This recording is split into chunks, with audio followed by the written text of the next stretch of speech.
Pendant plusieurs décennies, Kelly Callahan a travaillé pour le Centre Carter, aidant à fournir des médicaments et traitements aux personnes souffrant de maladies tropicales négligées dans certaines régions les plus reculées et chaudes de la planète.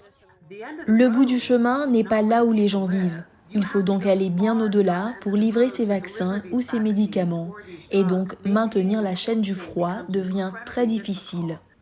Selon Callahan, la logistique complexe pour garder les médicaments au frais n'est pas le seul obstacle.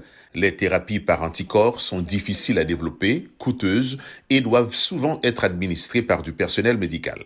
De nombreux patients ne veulent pas non plus être injectés avec des seringues, des défis auxquels font face les prestataires de soins de santé qui tentent d'administrer les vaccins contre le COVID-19.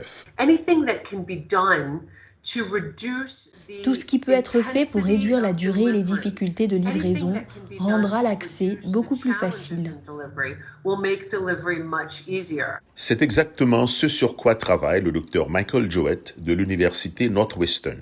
Avec son équipe de chercheurs du Centre de biologie synthétique Dr Jowett et en partenariat avec l'Université de Washington et l'Université de Washington à Saint-Louis, ils ont d'abord utilisé les superordinateurs pour concevoir un nouveau spray nasal d'anticorps à base de protéines.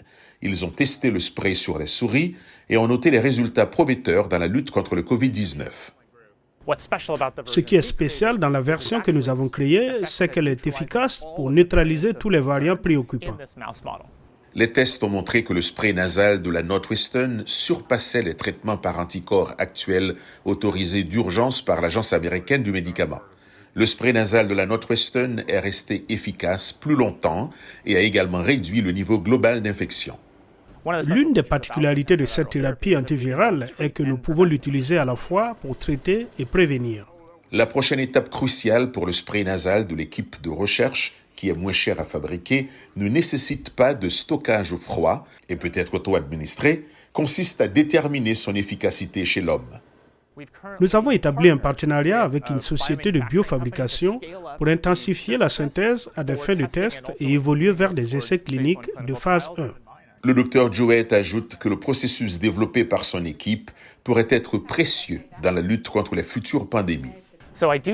Je pense donc que tous les éléments du type de plateforme que nous avons pu mettre en place pourraient être réorientés vers les futurs virus auxquels nous pourrons être confrontés.